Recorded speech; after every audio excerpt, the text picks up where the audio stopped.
사무엘상 13장입니다. 사울 왕이 될 때에 40세라 그가 이스라엘을 다스린 지 2년에 이스라엘 사람 3,000명을 택하여 그 중에 2,000명은 자기와 함께 믹마스와 베델산에 있게 하고 1,000명은 요나단과 함께 베냐민 기브아에 있게 하고 남은 백성은 각기 장막으로 보내니라. 요단이 게바에 있는 블레셋 사람의 수비대를 치매 블레셋 사람이 이를 들은지라. 사울이 온 땅에 나팔을 불어 이르되 히브리 사람들은 들으라 하니.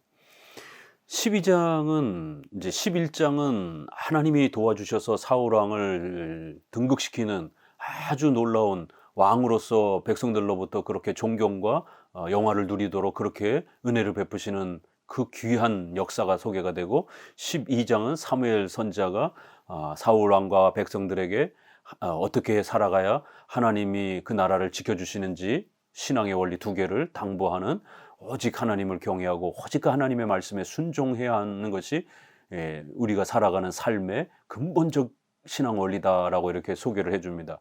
그런데 이제 13장에 와서는 바로 이 하나님을 경외하고 말씀에 순종해야 되는 이 중요한 신앙의 원리를 사울왕이 무시하고 또 외면하고 금세 권력의 또래한 욕망에 빠져서 이 두 가지의 선지자의 이 명령을 깨트려 버리는, 그래서 하나님으로부터 심각한 위기와 또 징계를 받는 이런 안타까운 모습이 소개가 되면서, 결국 인간의 이 모습 속에, 우리의 인간의 모습 속에 하나님을 경외하고 말씀에 순종하지 않으려고 하는 이 죄악된 욕망이 얼마나 크고 무서운 것인지를 우리에게 다시 한번 경고해 주면서, 결국 하나님 앞에서 바른 이 신앙과 삶을 우리가 잘 유지하기 위해서는 오직 하나님을 경외하고 말씀에 순종하는 이 중요한 신앙의 본질과 원리를 잘 지켜가는 것이 얼마나 소중한 것인지를 이 사울왕의 또 이러한 실패의 역사를 통해서 우리에게 다시 한 번 더 깊이 경고하고 또 깨우치는 또 내용을 13장에서는 우리에게 소개를 합니다. 이제 40세 정도 이제 이렇게 소개가 되는데요. 대략 우리가 1000 BC 기원 후, 이렇게 기원 전 BC 1050년에서 1010년, 한 40년 정도를 이렇게 사울이 통치한 연도로 대략 이제 이렇게 많이 구약학자가 소개를 하는데요. 그렇지만 또 이제 한 20년 정도로 또 보는 학자들도 많이 있습니다. 그래서 한 20년에서 한 40년 그 사이 언저리에 이제 이렇게 봅니다.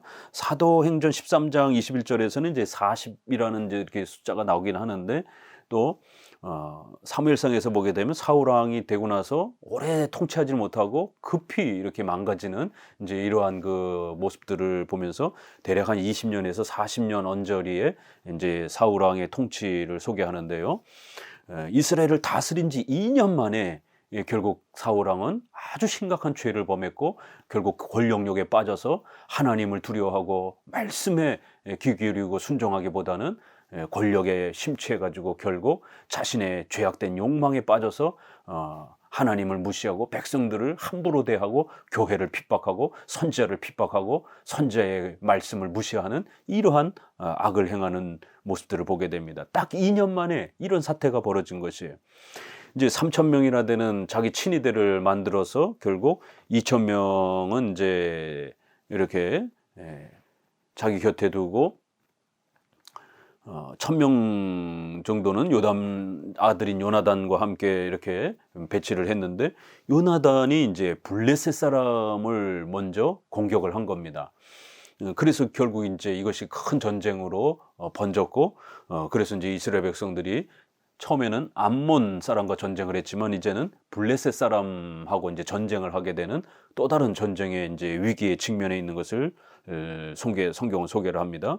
그럴 때 이제 이게 우리가 앞부분에 암몬의 이 전쟁에서도 이스라엘 백성들은 무기도 제대로 변변치 않고, 오늘 13장에 보게 되면 이 주변 나라들이 이스라엘에게 이 무기를 만들 수 있는 철을 공급하지 않도록 막아버려 가지고 무기도 제대로 만들지도 못하고 오히려 왕하고 요나단만 제대로 된 칼을 무기를 갖고 있고 백성들은 무기도 변변하게 갖고 있지 못하는 이런 엄청난 모습 어려움을 갖고 있는 것을 보게 됩니다. 그럼에도 불구하고 하나님을 의지하고 선지자의 말에 순종하고 권면에 순종하면서 하나님의 뜻에 따르니까 어마어마한 대승을 거뒀는데 13장에서는 군대가 3,000명이나 되고 이렇게 엄청난 이러한 그 군비를 잘 갖췄다고 생각했지만 결국 막상 전쟁이 딱 발발하니까 백성들은 과연 우리가 이 강력한 블레셋과 우리가 전쟁을 해서 이길 수 있을까? 결국 고민하면서 한 사람 두 사람 결국 도망가기 시작하면서 사울 왕은 엄청난 위기에 빠지게 되는 것을 보게 됩니다.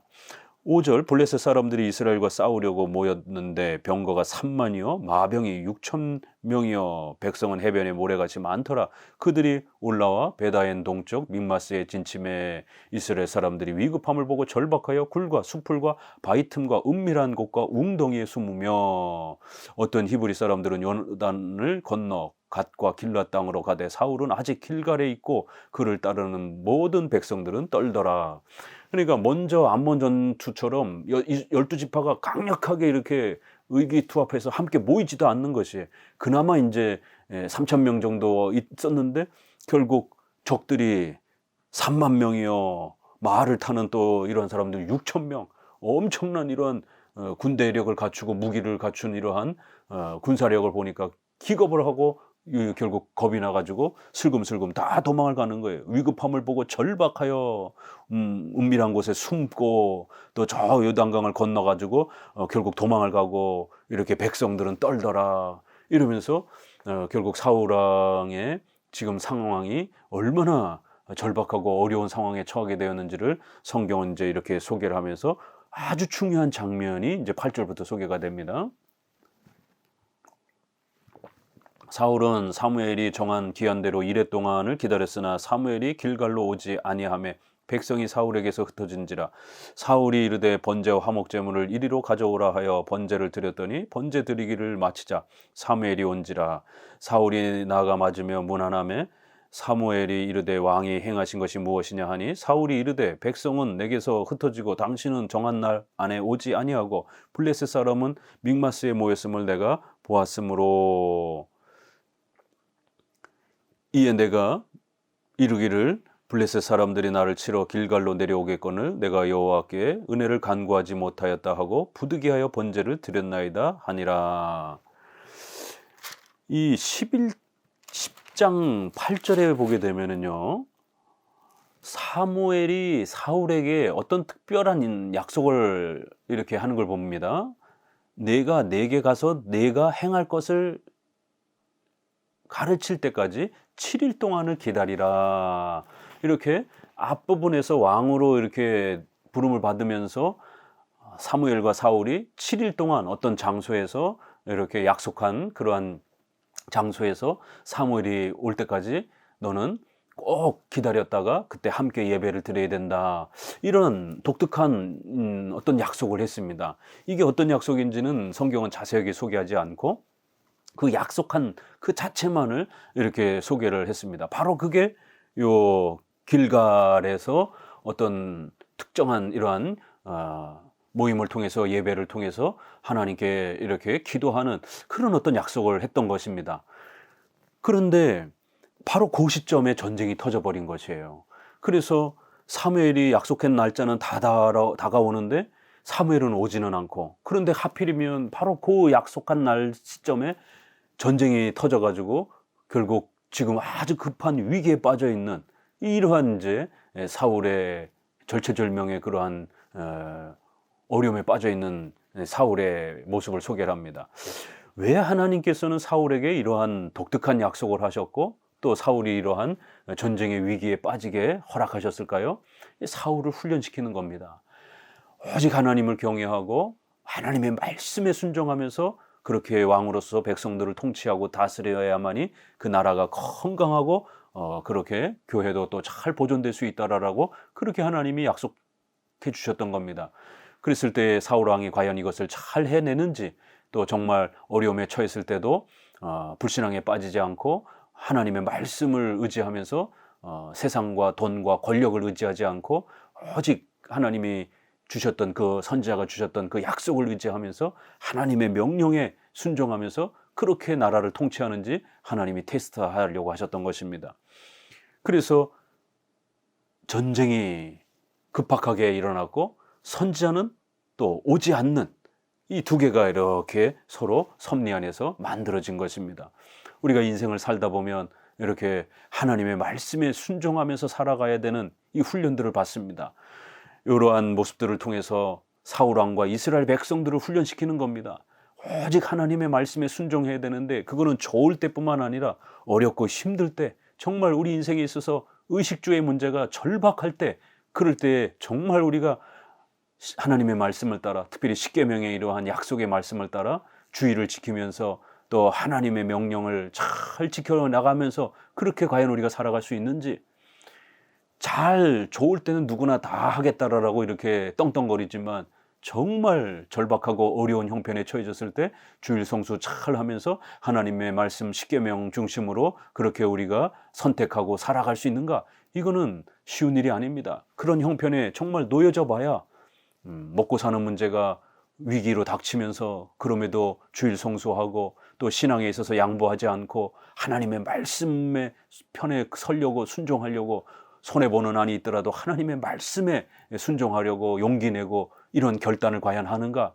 이거는 이제 우리 개인의 각각의 삶 속에 다양하게 이제 나타나는 겁니다. 하나님께서 우리 성도들의 삶도 사울을 훈련시키는 것처럼 얼마든지 또 그렇게 훈련시켜 갑니다. 저도 역시 그렇게 또 훈련받으며 또 성장해 가는 것이에요. 정말 절박한 그 순간에도 우리가 믿음으로, 오직 믿음으로 하나님의 말씀만 의지하면서 살 것인지, 아니면 좋을 때만 그렇게 하고 위기에 처하게 되면 말씀보다는 당장 손에 잡히는 세상의 권력과 힘을, 돈을 의지할 것인가? 결국 하나님은 테스트를 하시려고 했던 겁니다. 결국 백성들은 점점 흩어지고 사울은 오지 않고, 이렇게 세 가지 핑계가 있잖아요. 사울이 백성들은 내게서 흩어지고 당신은 정한 날에 오지 않고 블레셋 사람은 점점 강력한 군대를 갖추고 나를 이스라엘 백성들에게로 쳐들어오고, 이거 어떻게 해야 됩니까? 이 세 가지 핑계를 대는 거예요. 그래서 어쩔 수 없이 결국 내가 예배를 집례했습니다. 왕은 예배를 집례하면 안 되는 겁니다. 그거는 선지자나 또 제사장 등에게만 하나님이 맡겨주신 일인데, 사무엘은 분명히 사울에게 기다리라고 명령을 하고 약속을 했는데 사울 왕이 그걸 기다리지 못하고, 이스라엘 백성들은 제사장이나 선지자가 와서 기도해주고 하나님께서 이 전쟁에 함께 해주실 것이다 라고 하는 그런 강력한 예배와 기도를 받을 때에 용기와 힘을 얻고 전쟁에 나아가는 그러한 이러한 모습이 있었던 겁니다. 그런데 정작 기도해줘야 될 선지자가 오지 않으니까 백성들이 얼마나 두려웠겠습니까? 그런 상태에서 전쟁을 나갈 수는 없는 것이죠. 그러니까 사울은 자기라도 제사와 예배를 드리고 백성들을 축복하면서 그렇게 선지자 대신 자기가 제사라도 드려서 빨리 이 전쟁을 시작하려고 조바심을 낸 겁니다. 이렇게 하나님의 말씀에 불순종하게 될 때는 항상 조바심이 문제가 됩니다. 불안함이, 성급함이 항상 우리 안에 말씀에 순종하지 못하게 하는 가장 결정적인 유혹이 됩니다. 마음에 불안이 찾아오고 조급해지고 당장 도움은 눈에 안 보이고, 이렇게 되면 결국 말씀을 의지하고 기다리기보다는, 하나님의 도움을 기다리기보다는 결국 말씀은 내려놓고 인간적인 그러한 세상 사람들과 똑같이 인간적인 방법으로 결국 일을 처리해야 하면서 급히 해결하려고 하는 그러한 조급함을 보이게 됩니다. 그래야 결국 성경은 어떻게 사울을 꾸짖느냐 하면, 사울이 이르되 번제와 화목제를 이리로 가져오라 하여 번제를 드렸더니, 10절에 번제 드리기를 마치자마자 사울이 탁 갑자기 등장을 하는 것이에요. 하나님께서는 기다리면서 사울이 좀 더 그 어려운 시절이지만, 어려운 상황이지만 하나님의 도움을, 말씀을 의지하고 그 때를, 섭리의 때를 기다리기를 원하셨던 거예요. 얼마든지 도와주실 수 있는 겁니다. 하나님이 무능력해서 안 도와주시는 게 아닙니다. 하나님은 때를 기다리는 것이에요. 우리가 순종하고 엎드리도록 사무엘은 거의 다 와 있던 겁니다. 그런데 사울이 그걸 보지 못하고 하나님의 도움은 거의 임박해 있는데 지금 당장 자기 눈앞에 안 보이니까 결국 불안해서 월권을 행하면서 자기가 해야 될 일도 아닌데 제사를 드리고 그렇게 핑계를 대면서 어쩔 수 없지 않느냐. 하나님의 도움은 아무리 기도해도 잘 금방금방 오지 않고 당장 눈앞에 오히려 인간적인 방법으로 세속적인 방법으로 쓸 수 있는 악한 방법들은 더 많고 그러니까 신자들도 보이지 않는 하나님의 도움보다는 당장 눈에 보이는 그런 세상적인 방법을 자꾸만 선택하면서 불순종에 빠지는 거예요. 번제 드리기를 마치자마자 이렇게 사무엘이 등장을 해서 왕이여 지금 이게 뭐 하는 겁니까? 왜 일주일을 기다리라고 했는데 그 일주일을 기다리지 못하고 조금만 더 기다렸으면 내가 와서 축복해주고 지난번 아람 승리처럼 엄청난 대승을 하나님이 주실 텐데 그새를 못 기다리고 불안해가지고 믿음으로 나아가지 않고 말씀에 순종하지 않고 오히려 불안해가지고 불순종하면서 세상 방법으로 이렇게 나아갑니까? 왕이 어떻게 이렇게 행동할 수 있습니까? 이렇게 불신앙과 불순종의 모습으로는 절대로 나라를 견고하게 건강하게 세울 수 없는 것입니다. 라고 이제 책망을 하는 겁니다. 이게 마치자마자 그리고 또 12절에도 부득이하여 어쩔 수 없이 번제를 드렸습니다. 우리 성도들도 항상 주일 성수와 관련된 이제 이런 부분에도 보게 되면 예배를 안 참석하는 이런 분들, 목사님 부득이해서 이번 주는 어쩔 수 없어서 이런 핑계들을 많이 대시는 거예요. 부득이해서 갑자기 누가 와서 갑자기 친척이 와서 갑자기 사업에 일이 터져가지고 계약이 또 와서 부득이하게 어쩔 수 없었습니다. 물론 우리가 주일 성수에 있어서 질병이 생긴다든가 사고가 생겼을 때는 생명을 보호하기 위해서 그 부득이함을 배려해 줍니다. 그러나 이 부득이함을 악용하게 되면 자꾸 핑계를 대면서 예배에 오는 것을 등한시하게 되는 또 이러한 남용이 될 수도 있는 것입니다. 그래서 원칙은 반드시 주일 성수를 하는 것을 원칙으로 하되 정말 생명이 위급한 그런 부득이함 이런 경우가 아닌 경우에는 부득이함을 함부로 남용하면 안 되는 겁니다. 분명히 우리는 율법주의가 아니기 때문에 부득이함을 배려해 줍니다. 그러나 인간의 죄악된 이러한 습성상 또 경건의 훈련이 제대로 안 돼 있는 이러한 연약함 가운데서는 그 부득이함을 자꾸 남용해서 자기 핑계거리로 삼으려고 하는 인간의 이런 죄악된 유혹이 있다는 걸 꼭 명심하셔야 됩니다. 이 주일 성수할 때마다 목사님 부득이해서 어쩔 수 없었습니다. 그 부득이함 때문에 무시무시한 징계를 받는 거예요. 책망을 받고 불순종에 빠지는 겁니다. 다른 또 하나님의 말씀을 지키려고 할 때도 부득이해서 어쩔 수 없어서 이런 핑계가 꼭 우리에게 유혹으로 다가옵니다. 그럴 때에 믿음으로 순종하면서 말씀을 의지하면서 나아가야만이 우리 성도들이 더 믿음이 자라가는 겁니다. 믿음이 성장하고 훈련될 때 그럼 모든 게 다 완벽하게 준비되어 있으면 그건 누구나 다 할 수 있는 것이죠. 결국 어려운 처지에 절박한 처지에 놓여 있을 때에도 오직 믿음으로 사는 법을 로마서 1장 17절처럼 의인은 오직 믿음으로 말미암아 살아야 된다라고 하는 게 구원에 있어서도 또 우리의 생활에 있어서도 오직 믿음으로 우리 신자들은 사는 겁니다. 믿음으로 살 때 하나님이 도와주시는 겁니다. 부득이하여 이런 핑계 대면 안 되는 겁니다. 13절 사무엘이 사울에게 이르되 왕이 망령되이 행하였도다. 왕이 하나님 여호와께서 왕에게 내리신 명령을 지키지 아니하였도다. 그리하였다면 여호와께서 이스라엘 위에 왕의 나라를 영원히 세우셨을 것이오늘 지금은 왕의 나라가 길지 못할 것이라. 여호와께서 왕에게 명령하신 바를 왕이 지키지 아니하였으므로 여호와께서 그의 마음에 맞는 사람을 구하여 여호와께서 그를 그의 백성의 지도자로 삼으셨느니라 하고 사무엘이 일어나 길갈에서 떠나 베냐민 기브아로 올라가니라. 결국 부득이해서 어쩔 수 없이 그렇게 핑계를 댔지만 그건 합당한 핑계가 되는 게 아닙니다. 결국 하나님의 말씀에 불순종하였고 말씀에 불순종하니까 불신앙이 벌어지는 이러한 죄악에 빠져서 결국 왕이 망령되이 행하였도다. 죄악되게 행하였도다. 여호와의 명령을 무시하고 하나님의 말씀을 지키지 않은 죄를 지었다라고 이렇게 아주 엄히 책망을 하면서 결국 이 죄 때문에 하나님은 당신의 왕권을 버리시는 이러한 엄청난 징계를 행하실 것이다 라는 이런 경고를 받습니다.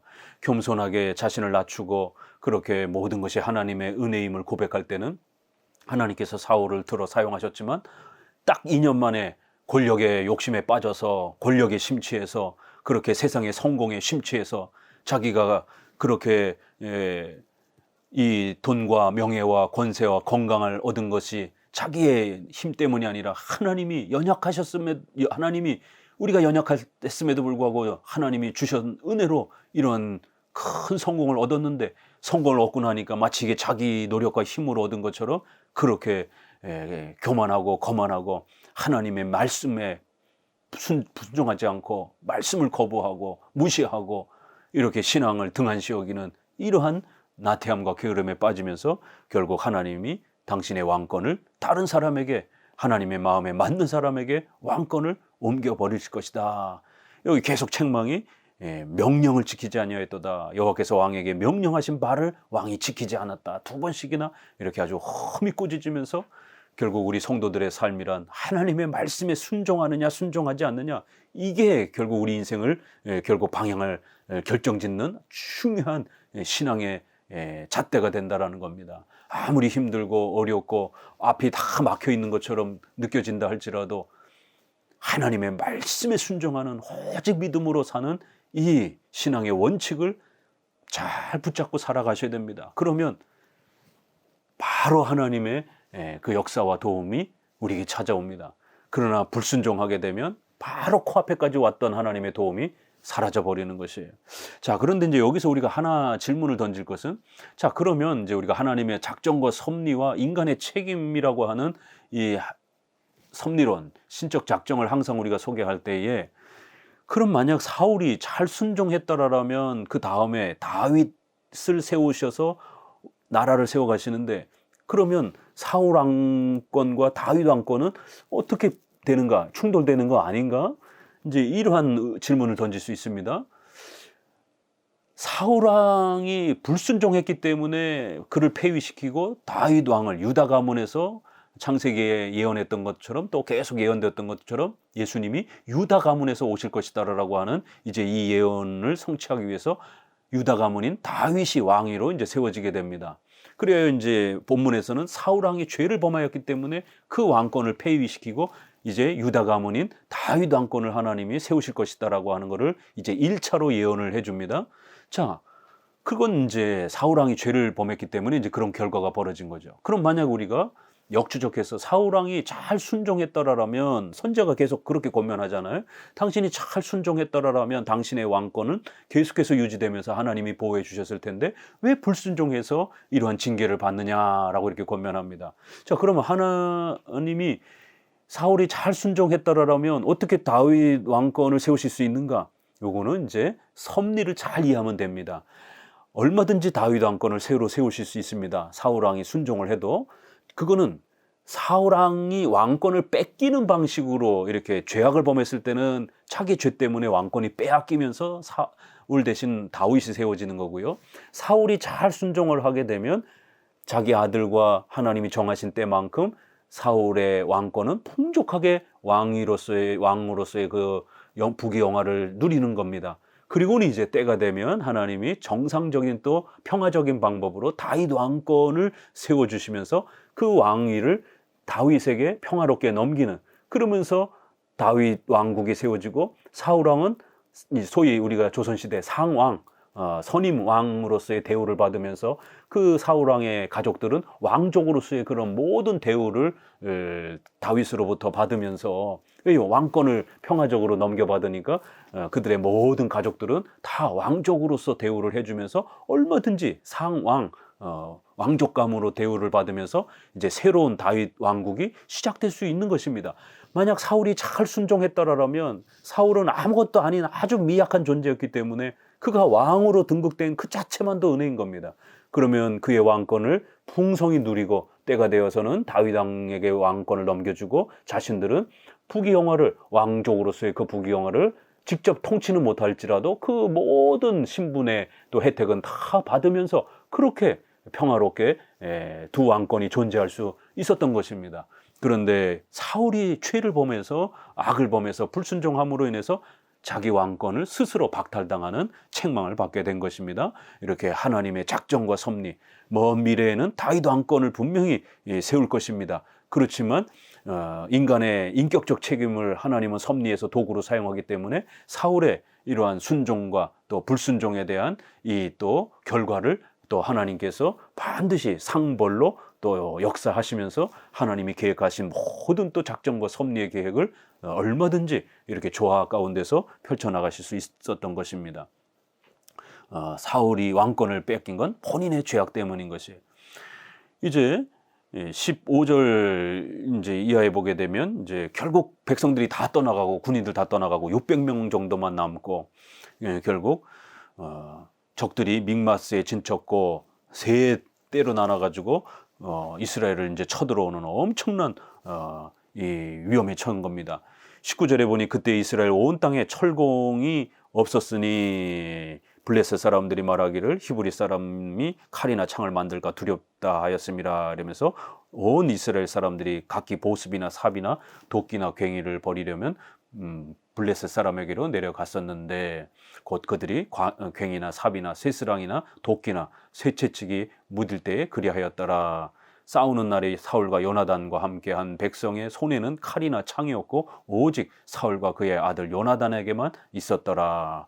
이렇게 이스라엘 백성들은 지금 아주 극심한 어려움에 처했고 무기도 제대로 준비되어 있지 않는 이러한 형편, 결국 이러한 절박한 형편에 있을 때 더 하나님을 의지했어야 되는데 결국 왕이 이렇게 불순종에 빠졌고 말씀에 무지하고 말씀을 거역하는 또 사무엘 선지자의 이러한 권면과 설교를 귓등으로 듣고 등한시하게 될 때 어떤 무서운 이러한 또 참혹한 비참의 징계에 빠지게 되었는지를 이렇게 앞부분 12장에서는 승리의 모습, 13장에서는 패배의 모습을 아주 엄격히 대조하면서 하나님 앞에 불순종했을 때 어떤 일이 벌어지는지, 하나님 앞에 순종했을 때 또 어떤 보호와 혜택을 받는지를 아주 선명하게 그 역사를 통해서 우리에게 가르치는 겁니다. 오늘 우리 성도들도 아무리 형편이 어렵고 힘들다 할지라도 그 모든 것이 하나님의 주권 안에서 우리를 훈련하시고 우리를 테스트하시기 위한 하나님의 놀라운 또 계획과 인도하심 속에 일어나는 겁니다. 그럴 때마다 오직 믿음으로 말씀에 순종하면서 용기를 내어 믿음으로 도전하시고 한 걸음씩 또 그렇게 살아가시기를 주의 말씀으로 권면을 드립니다. 감사합니다.